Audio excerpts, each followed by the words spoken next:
On this week's show, is the buy-to-let market dead? In the news, we reveal which city has capped any further rent increases over the next 5 years. And we're going to be answering all your property-related questions.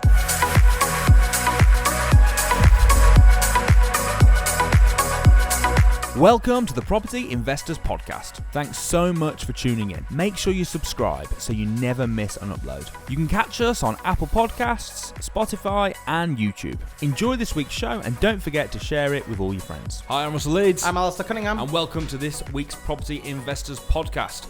Interesting show because obviously we're talking about buy-to-lets. Are buy-to-lets dead? Yep. I mean, for me, when I first got into property, buy-to-lets was where it was at, and then it kind of advanced onto other things like HMO, service accommodation, buy-to-refurbish finance. But it all started for me with buy-to-lets. So a lot of people are saying buy-to-lets are dead now. Yeah, a lot of people are. So we're going to be discussing that later. Pretty interesting. Before we get cracking into that, tell us about what you've been up to. Anything exciting? Just events. So we had a couple of crash courses, which have been really good. Do you know what? The last crash course was really good.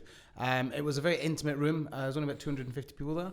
But it was a buzzing room. So yeah, it was very, very good. What about yourself? I've been to the theatre. Okay, what did you go and see? I went to see The Only Fools and Horses. I've been wanting to go and see that. Was it good? It's very good. Very good. How? I want to go and see it, but I'm trying to work out how they would do it. Like what's it was Del Boy's Del Boy, isn't he? Like it's very difficult for somebody to play Del Boy. Yeah. How did that come about? I think they did a really good job. Okay. I think they did a really good job of creating the characters. Yeah. They had they sounded a bit like them. And obviously from when you actually look at the photos, they look nothing like the guy looks nothing like Del Boy. But because it's on stage and you're a little bit of distance away, and they're wearing the Del Boy coat, the Del Boy cap, and all that. It kind of looked. It was really good though. It's basically like a very long episode. Okay. With bits. They'd put together an episode by taking bits of the series, scenes from the series, and putting it together into a story in its own right. Cool. But it's great, really good, highly recommend it. And I used an app to buy the tickets, so you guys might find this interesting if you're in London wanting West End tickets. Royal Circle, so it wasn't like the best seats in the house, but it was decent, very, very decent seats. Had a really good view. And I picked ones right on the end, so I had no one next to me, which I like. Yeah, I always do that. Yeah. And also, if you need to get up and go to the bathroom or go and get a drink, you've got whatever. that problem. Sorry. Carry on. Right, but there's an app called Today Ticks. Okay. And have a guess how much it cost me. I don't know. Using Today Ticks to get two tickets to that. 50p. Yep, it was 50p. How much was that? How much was it? It was 25 quid a ticket. How much is it normally? I don't know, but more. 35, 40 quid. Are you sure? Because I actually think it's cheaper. Really? I'd be interested. 25 quid for a West End show? No, it's cheap. It's cheap, but it's not that much, that expensive actually on the website, I don't think. I think it was meant to be about... you can get cheaper tickets, but I had decent seats. I think it was meant to be about 38 quid. That's a good point. You're Grand Circle, so that's good. Yeah. So I'm glad you enjoyed it. I'm glad you enjoyed it. So I'll have to go down and see it. You should. I love Only Fools and Horses. It's such a. It's classic. It's an all-time classic, isn't it? Yeah. And even in 10 years, we'll still be watching it, and 20 years, we'll still be watching it. Well, it's kind of before my time, really. I mean, the series finished. It's like an 80s show. Yeah. It's more your sort of time, but I still relate to it even though I wasn't born, during I knew that's where you were going as soon as you said it's kind of before my time. So anyway, is the buy-to-let market dead? What's your take on it? Very, very good question. Very good question. Is the buy-to-let market dead? I would say no. Yeah, I would say no as well. It's not dead, it's just different. So like they were saying the buy-to-let market's dead in 2008, 2009. There was people selling up because things are changing, obviously the big recession, but there's more wealthy people since then than there have ever been. So I don't for 1 minute think the buy-to-let market's dead. I think all you've got to do is you've got to strategize, you've got to be very creative, and you've got to treat it like a business. I think if you're stuck in your old ways of like going to a high street lender, financing it that way, and doing it completely sort of safe, shall we say, then yeah, maybe perhaps the margins are not as big as they used to be. Okay, well, what are the arguments you would say that people think? Why would someone even say is buy-to-let dead? What are the a lot of the things that I'm seeing, a lot of people criticising, a lot of the media, obviously the new rule changes with tax, Section 24, things like that. So we did a show. If we could put a link in, Nick, we did an episode talking about the tax changes and the implications with, interest on your mortgage and all that sort of stuff. Okay, so just to recap, what is Section 24 for those that aren't aware? So Section 24 is the rules that came in that meant that you couldn't offset the interest payments on your mortgage. You couldn't claim that as a tax deductible expense. Yeah, okay. So it basically meant that for the first time ever, you could actually have to pay more tax than you were actually making in profit. Yeah, it's interesting because I speak to a lot of landlords, and I know quite a few landlords that are sort of accidental landlords. So they've inherited, or they've just, back in the 80s, 90s, they bought a couple of properties and they're just running along as a landlord. We position them so perfectly as well. Sorry, they're just running along as a landlord, making a little bit of money every month. With the new rule changes, it means that little bit of money is now even less, if not negative. And it's crazy that some. I know a landlord, for instance, that owns a £400,000 house, and it's actually costing them money. Because of course, it's just ridiculous. Yeah. It's costing them money in tax, and they're looking to offload. And the thing is, they're damned if they do, damned if they don't. If they sell, they're going to get all sorts of taxes. If they don't sell, they're going to get hit with income tax, and they can't offset the mortgage payments. And if they try and put them into a limited company, they're going to get taxed and all sorts. It's ridiculous, so really. I'm sure there's ways around it, but you need to speak to your accountant. There is ways around it. You can buy through you can set up a limited company. This is not the show to talk about that. If you want to talk about that, watch the other show. But yeah, so you've got problems like that. Yeah. I mean, the good thing about buy-to-let, when you compare it to HMO, service accommodation, and everything, is that it's much easier to manage. Yeah.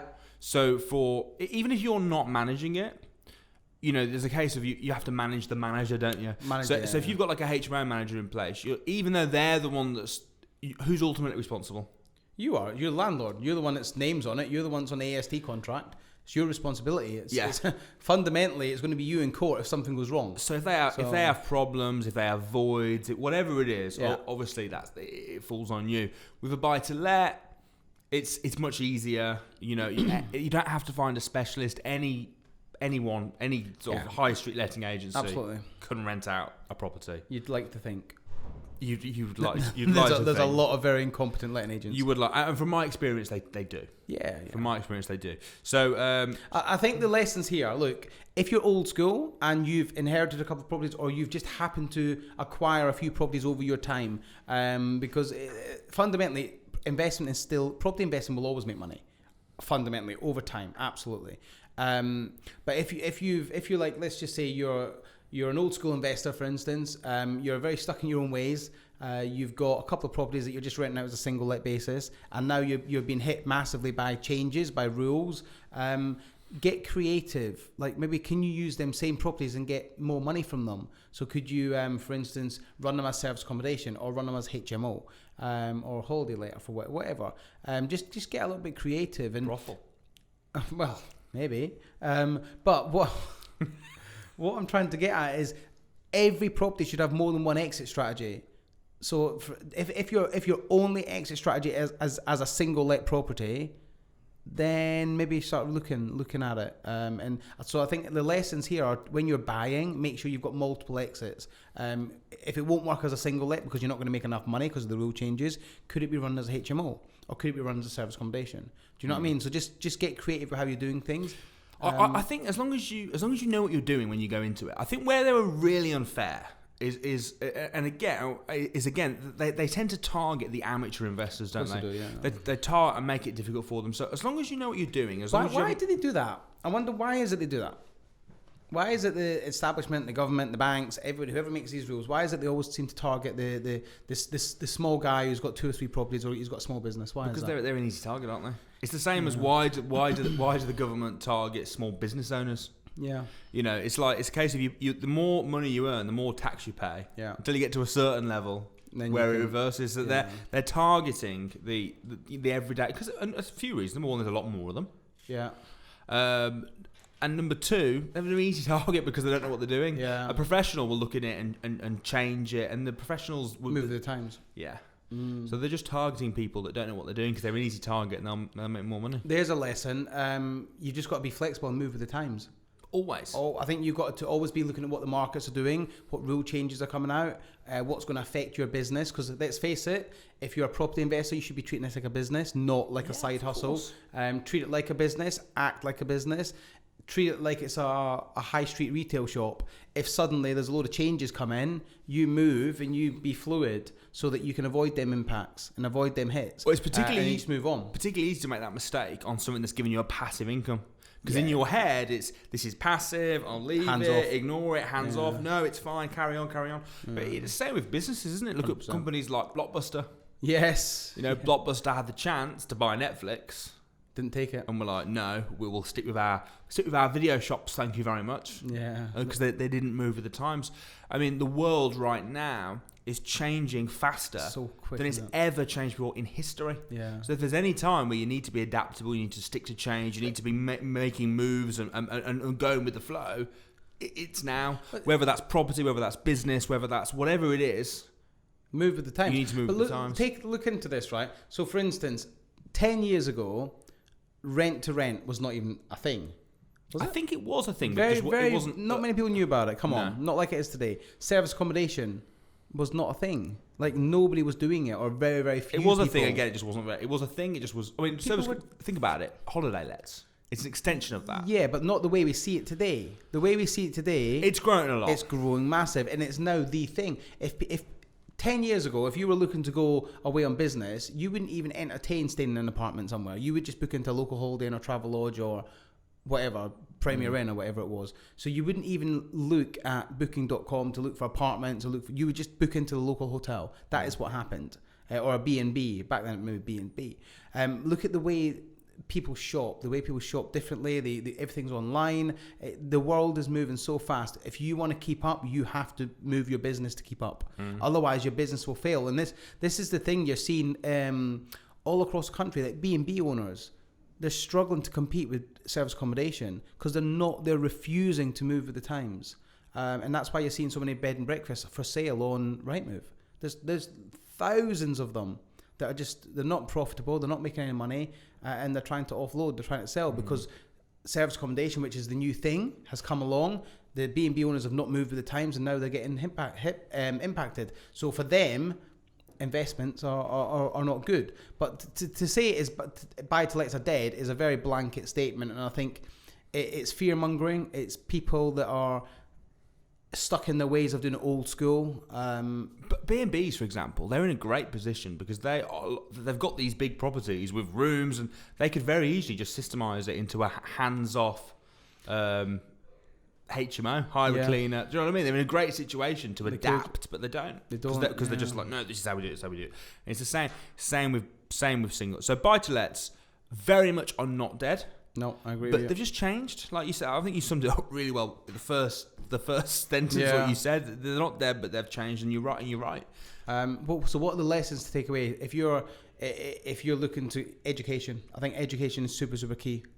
Always. And it's not even that complicated. No, it's not. The crash course, which is a free, the first day is about buy-to-lets. Yeah, single buy-to-lets. Free. If you want to do buy-to-lets, you don't need much training. You can go on a free day, and you can find out about buy-to-lets. It's pretty easy how to find the deal. People don't know how to do. People come to me all the time, like my friends and that. Oh, I'm thinking of buying this, and it's like, and they're like, yeah, it's pretty good, isn't it? It's like a 250 grand house. Yeah. And I'm like, no, it's terrible. Do you know?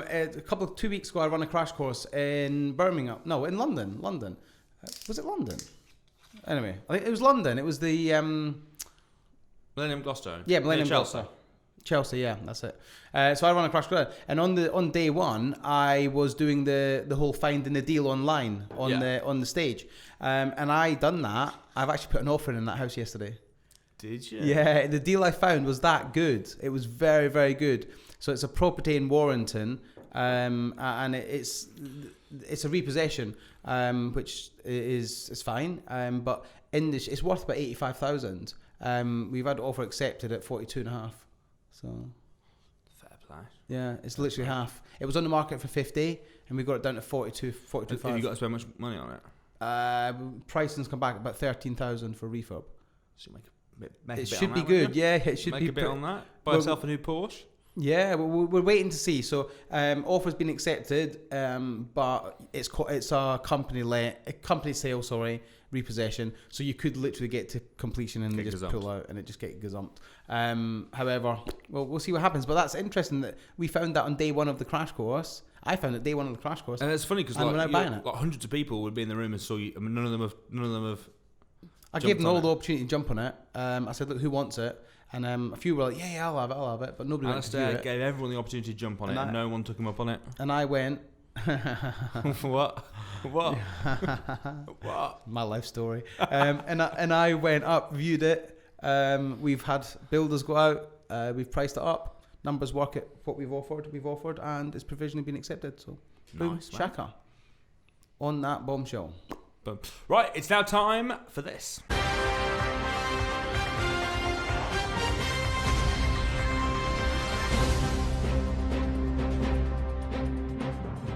Welcome back, guys, and in the news this week, we have a city that has capped rent rises for the next 5 years, and my good friend Russell will tell you more. I mean, just let that sink in for a minute. So, can you imagine if that it's not in London, thank God, but can you imagine if that happened in London? It's just like citywide, you cannot raise the rents for 5 years. It's quite interesting. That, like, 5 years is a long time. Yeah. A long time. Very interesting. It is a long time. So where is it, man? Reveal. Come on, reveal. It is, drumroll, Berlin. So luckily it's not in the UK. So do you want me to give you this and you can tell me what you think? Go on then. So the Berlin State Cabinet agrees a 5-year rent freeze. Berlin State Cabinet has agreed on a 5-year rent freeze for 5 years a 5-year rent freeze for 5 years. It's not very well written, is it? Well, this is on The Guardian. Maybe I just read it wrong. I added 5 years in, sorry. To counter the rising housing costs in the German capital. The city's left-wing coalition government wants to freeze the rents for the any apartment built before 2014, according to a report by the German news agency DPA. Only a minority of Berliners own their homes or apartments, and the rent has been rising sharply in recent years, forcing many to move outside the city. The city had been a low-rent mecca for many years after the fall of the Berlin Wall in 1989. Opened the gates to economically depressed former communist east of the city. This gave rise to an influx of artists and others seeking a more bohemian way of life. I don't know. I just thought that's like crazy that they could do that. Yeah, but if you noticed, it was only on apartments that are pre-2014, so anything after 2014, it's not covered by that. How many properties do you own after 2014? Oh, yeah, no, I know that. Not many. How many? Well, I don't know anything. None. Yeah, I know that. But maybe out there, maybe that's incentivizing new build. Do you not think? It is, but it's in a big city. I mean, most of it's going to already be there, isn't it? Yeah, but that will be incentivizing developments. Maybe that's what they're trying to do, so that you can build a property and then you can charge what the heck you want. They're just trying to stop rent increases from the sound of it. Who benefits? The tenants at the end of the day. Yeah. Landlords don't benefit. Well, no, of course not. It's going to stop that. It's also going to stop that for the. It's going to stop the house prices from rising. Because who's going to want to buy? What landlord's going to want to buy there now? Yeah, exactly. Who's going to buy? Nobody. Having said that, I very rarely put the rents up on my places. You haven't put the rents up on the first house you ever bought, ever. No. We had this conversation before. The same lady that's lived there for like 7 years or something. Yeah, I never put. If they're still there, I never put the rent up. So would it be that much of a problem? That's the thing. Think about it, really. Because if you've never put your rents up, it's just controlling the market, isn't it? I never like it when they do things like that because it's like surely it's just stamping all over supply and demand, and it's a very for me as someone who's an entrepreneur that believes in people will pay what it's worth. It's very red tape and controlling, isn't it? It's interesting that. I wonder where... It's like almost communist type attitude, isn't it? It's like, we're going to tell you how much you can rent your house out for. Like, I wonder where Berlin is on the rent scale. I wonder if it's a naturally high place anyway. It used to be low, but it said traditionally it's low, but it's gone up a lot recently. Yeah, but so it's gone up. So I'm wondering where, in the scale of like other German cities, where it stands with regards to rents. Because if it's already quite high, all they're doing is stopping it going even higher. So it might still be a good place to invest. Yeah, but it's the fact they've capped principle. it because they could extend that quite easily. Yeah, well, they could just if they can do that, what else are they going to do? How are they allowed to do that? It's not their property, is it? It's like who are they? Yeah. Who are they to say? There must be a governing body that. Well, it is the government. Well, what I'm saying is, but who would the UK governments turn around to you, to Alasdair Cunningham, and say that house, you've got to rent it out, but no more. You can't put the rent up on that house. Yeah, it's a joke. It's a joke. I agree with you. How would it work if I wanted to turn it into a HMO? What would happen then? I don't know. Would I not be allowed? Because technically the rent would be going up. Maybe. Who knows? What I don't like about it good thing is we don't invest in Berlin, so... No, but what I don't like about it is the precedent. Yeah. If they do it over in Germany, what will stop them doing it over here? Well, it's in Europe, isn't it? So we're not going to have that problem as of 1st of November. We'll see. Yeah, we will see, actually. That's a good point. We'll see. Who knows? Who knows? Anyway, something interesting for you guys. I don't know. So we'd love to know what you think. If you think it's a good thing or a bad thing, or if you've got any opinions on it, please comment. Please do let us know. But I think it sucks. I think it sucks as well. So... On that terrible disappointment, it's time for this.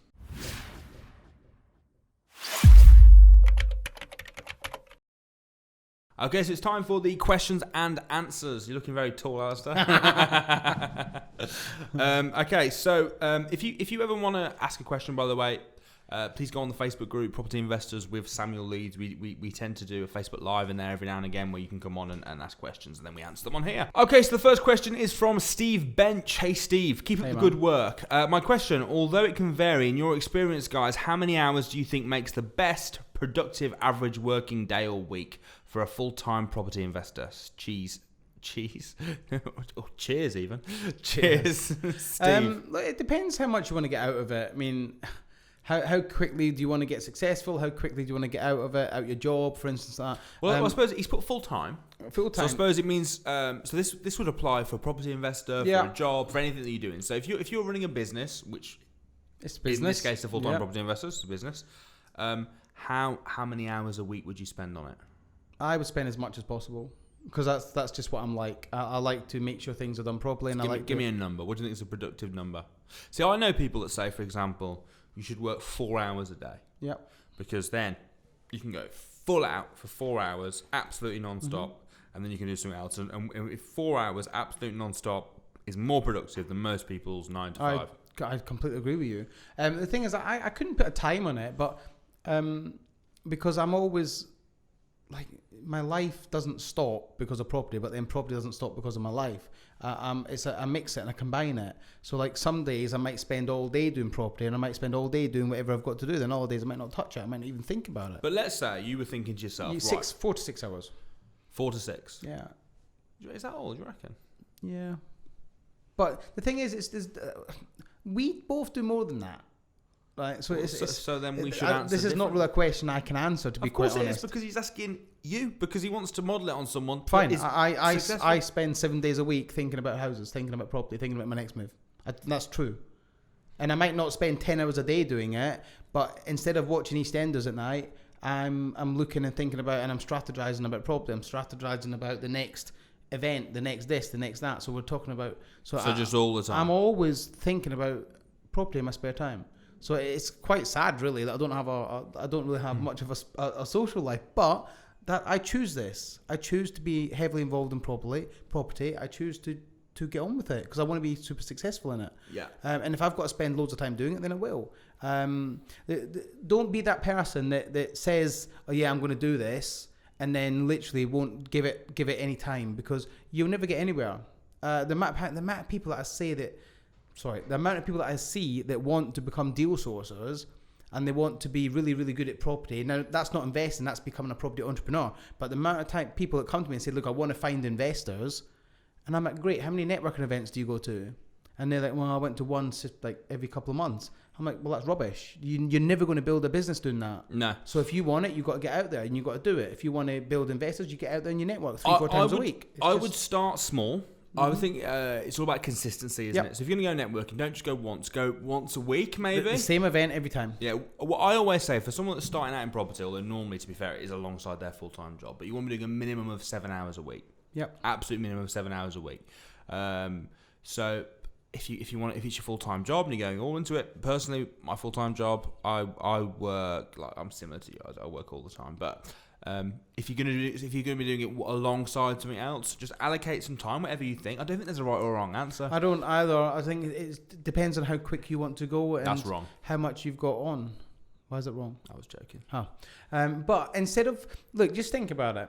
Like every single morning, like most people wake up. What's the first thing they do?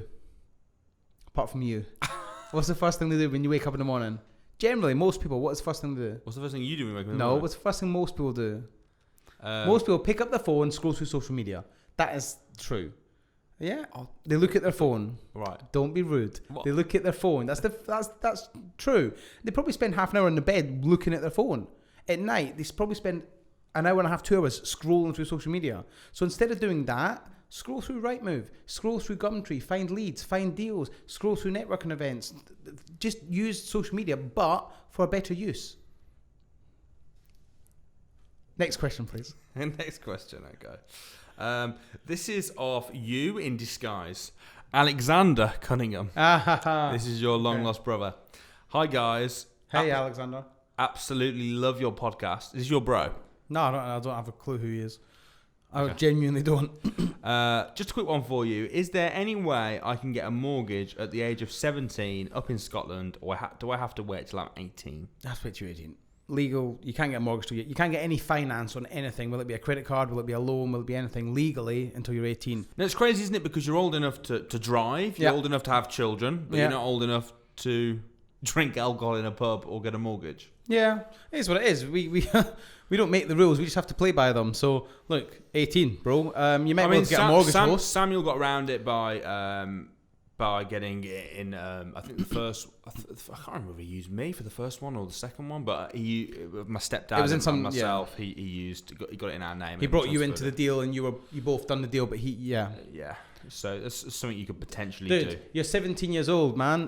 Get out there, get work, get meeting people, get along to seminars, networks, events. Can you do things like training, rent to rent? I would say no, because you're entering into a legal contract. But you can't rent when you're 17. I would say no, because you're entering into a legal contract. Well, come on.